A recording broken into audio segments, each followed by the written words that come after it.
ये student next topic हमारे पास आता है मेटल कार्बोनिल। ठीक है, मेटल कार्बोनिल। अब यहाँ से क्या पता चल रहा है, मेटल कार्बोनिल का मतलब क्या है? मेटल जो है वो किसके साथ बॉन्ड बना रहा है? कार्बोनिल ग्रुप के साथ। ठीक है, किसके साथ? कार्बोनिल। और कार्बोनिल ग्रुप क्या होता है? Carbon monoxide. यानी कि यहाँ पर जो कार्बन मोनोक्साइड है वो किसकी तरह बिहेव कर रहा है? लिगेंड की तरह बिहेव कर रहा है। कार्बन मोनोक्साइड किसकी तरह बिहेव कर रहा है? लिगेंड की तरह बिहेव कर रहा है। तो लिखिए यहाँ पर metal carbonyl are the organometallic compound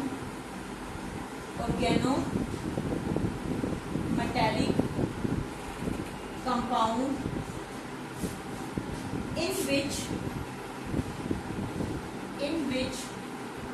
carbon monoxide acts as ligand। Carbon monoxide किसकी तरह बिहेव करता है? लिगेंड की तरह बिहेव करता है। फॉर एग्जाम्पल देखिए, एग्जाम्पल आप यहाँ पर देखिए, जैसे निकल का कार्बोनिल के साथ 4 बॉन्ड बने हुए हैं। तो यहाँ पर निकल आपको पता है कि ये कोऑर्डिनेट बॉन्ड किससे अटैच होता है? तो यहाँ पर जो है ये कार्बन के साथ जो है कितने 4 बॉन्ड बनाए हुए हैं। तो ये कार्बन मोनोक्साइड के साथ 4 बॉन्ड्स की इनकी फॉर्मेशन हो जाएगी। ठीक है, सेकेंड एग्जाम्पल आप यहाँ पर देख सकते हैं, हमारे पास है FeCO5। क्या है? FeCO5। ठीक है, तो Fe के 5 बॉन्ड बने हुए किसके साथ? कार्बन मोनोक्साइड के साथ।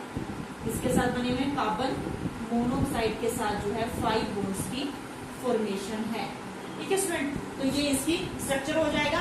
अगर आपके पास दिया हुआ एग्जाम्पल Cr क्या दिया हुआ? CO6। ठीक है, तो Cr के साथ यहाँ पर कितने बॉन्ड बनेंगे? 6 बॉन्ड की फॉर्मेशन होगी।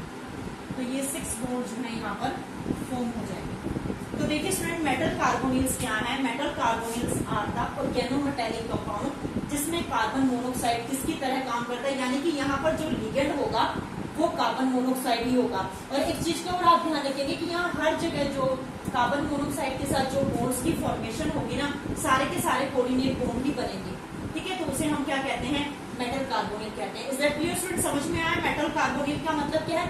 मेटल का कार्बन मोनोक्साइड के साथ बॉन्ड। और आपको पता है कि लिगेंड हमेशा ही सेंट्रल एटम के साथ किससे बॉन्डेड होते हैं? कोऑर्डिनेट बॉन्ड के थ्रू जो है वो बॉन्डेड होते हैं। तो ये हमारे पास मेटल कार्बोनिल का टॉपिक है। अब हम जो है इसकी जो है क्या करेंगे? प्रॉपर्टीज ऑफ मेटल कार्बोनिल और बॉन्डिंग जो एग्जाम में के पॉइंट ऑफ व्यू से बहुत इंपॉर्टेंट है, उसके बाद हम बॉन्डिंग को स्टडी करेंगे। ये स्टूडेंट अब हमारे पास आता है properties of metal carbonyl. Properties of metal carbonyl. ठीक है, प्रॉपर्टीज आती है हमारे पास किसकी? मेटल कार्बोनिल की। तो देखिए स्टूडेंट, सबसे पहले जो मेटल कार्बोनिल होते हैं वो सॉलिड स्टेट में एग्जिस्ट करते हैं रूम टेम्परेचर पर। ठीक है, और एटमॉस्फेरिक पर। जो एक्सेप्शन है सिर्फ निकल और आयरन।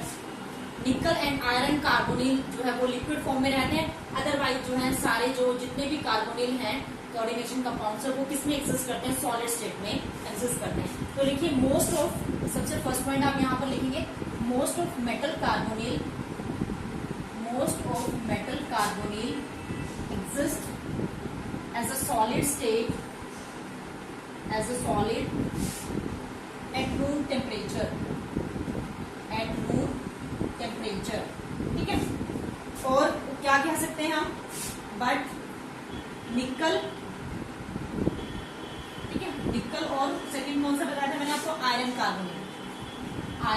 कार्बोनिल एग्जिस्ट एज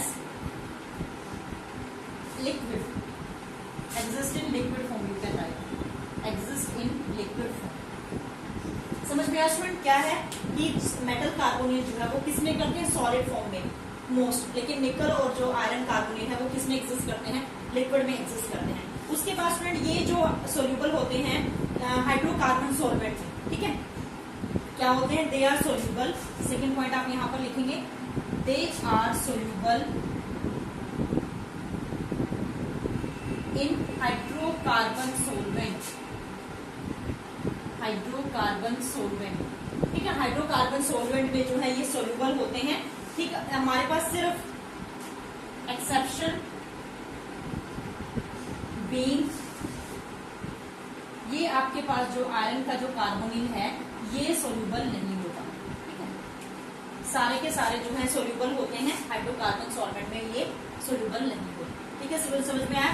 उसके बाद थर्ड आता है कि जो मेटल कार्बोनिल्स है वो वोलाटाइल एंड टॉक्सिक होते हैं। मेटल कार्बोनिल्स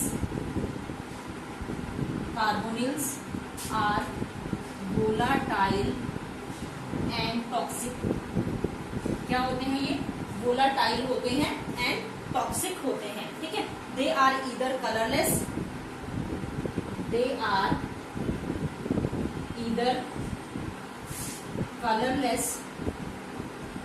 और लाइट, ठीक है। या तो लाइट इन कलर होंगे या फिर कलरलेस होंगे। लाइट कलर के भी हो सकते हैं, ठीक है। और क्या हो सकते हैं? जो पॉलीन्यूक्लियर हमारे पास आते हैं कार्बोनिल्स, पॉलीन्यूक्लियर कार्बोनिल्स जिसमें बहुत ज्यादा कार्बोनिल्स अटैच होते हैं। पॉलीन्यूक्लियर कार्बोनिल्स जो है हैव अ डीप कलर। कैसा कलर होता है उनका? डीप कलर होता है, हैव अ डीप कलर, ठीक है सर। समझ में आया। और हम ये कह सकते हैं, एक पॉइंट इसका हमारे पास लास्ट पॉइंट है कि जो इनकी रिएक्टिविटीज होती हैं, रिएक्टिविटीज जो होती हैं वो पार्शियली किसकी वजह से होती है? सेंट्रल मेटल की वजह से, और पार्शियली जो है वो लिगेंड की वजह से। लिगेंड तो यहाँ पर कार्बोनिल है तो वहां पर हम इसको लिख देंगे। तो फोर्थ पॉइंट आप यहाँ पर लिखेंगे। फोर्थ पॉइंट हमारे पास आएगा there reactivity is partially due to central metal atom and partially, ठीक है। और partially जो है किसकी वजह से होती है? यहाँ पर partially के स्पेलिंग करेक्ट कर लेंगे। partially due to कार्बोनिल, ठीक है स्टूडेंट। समझ में आया? तो इसको नोट डाउन कर लीजिए। हमारे पास जो है प्रॉपर्टीज ऑफ मेटल कार्बोनिल। ये स्टूडेंट नेक्स्ट टॉपिक हमारे पास आता है बॉन्डिंग इन मेटल कार्बोनिल, ठीक है। मेटल की कार्बोनिल के साथ जो बॉन्डिंग, अभी हमने मेटल और कार्बोनिल के बॉन्ड बनाए थे, तो ये स्टूडेंट हमारे पास मेटल है, ठीक है। अब ये इसकी ऑर्बिटल्स है, ये मेटल है और ये इसकी क्या है? ऑर्बिटल्स, ठीक है। जिसको हम यहाँ ऐसे करेंगे तो ये हमारे पास फील्ड है, ठीक है। ये क्या है? Field orbitals. ये फील्ड है और ये भी फील्ड ऑर्बिटल। यहाँ पर हमने कार्बोनिल, यहाँ पर आपने क्या लिया? कार्बन। आपको पता है कि ट्रिपल बॉन्ड की फॉर्मेशन हो रही है यहाँ पर। तो यहाँ पर जो है इनके बीच में जो ऑर्बिटल होंगी ये इसकी ऑर्बिटल्स हैं, और यहाँ पर हमारे पास है कार्बन के ऑर्बिटल, ठीक है। और ये हमारे पास है फील्ड ऑर्बिटल। बाकी ये जो है एम्प्टी ऑर्बिटल्स हैं, ठीक है। अब ये वाली जो ओवरलैपिंग होगी, एक फील्ड ऑर्बिटल की, एक एम्प्टी ऑर्बिटल के साथ मेटल की, तो यहाँ पर बनेगा सिग्मा बॉन्ड, ठीक है। किसकी फॉर्मेशन होगी? सिग्मा बॉन्ड की फॉर्मेशन होगी। और यहाँ पर किसकी फॉर्मेशन होगी? Pi bond. और ये भी किसकी फॉर्मेशन होगी? पाई बॉन्ड की फॉर्मेशन होगी, ठीक है। और यहाँ पर जो हमारे पास ऑर्बिटल होगी इसको हम क्या कह सकते हैं? Pi star. तो देखिए स्टूडेंट, सबसे पहले हम यहाँ पर बॉन्डिंग को डिस्कस करेंगे। तो सबसे फर्स्ट पॉइंट हम यहाँ पर डिस्कस करते हैं कि जो फर्स्ट ओवरलैप है, ठीक है। क्या है? First overlap takes place. First overlaps take place, ठीक है। किसके बीच में? बिटवीन फील्ड बॉन्डिंग, ठीक है। फील्ड बॉन्डिंग किसका फील्ड बॉन्डिंग है? पाई 2p orbital of carbon, pi 2p orbital of carbon, ठीक है। कार्बन का जो ऑर्बिटल है उसकी जो है फील्ड ऑर्बिटल की किसके साथ बॉन्डिंग है? Empty of carbon monoxide with an empty d orbital of metal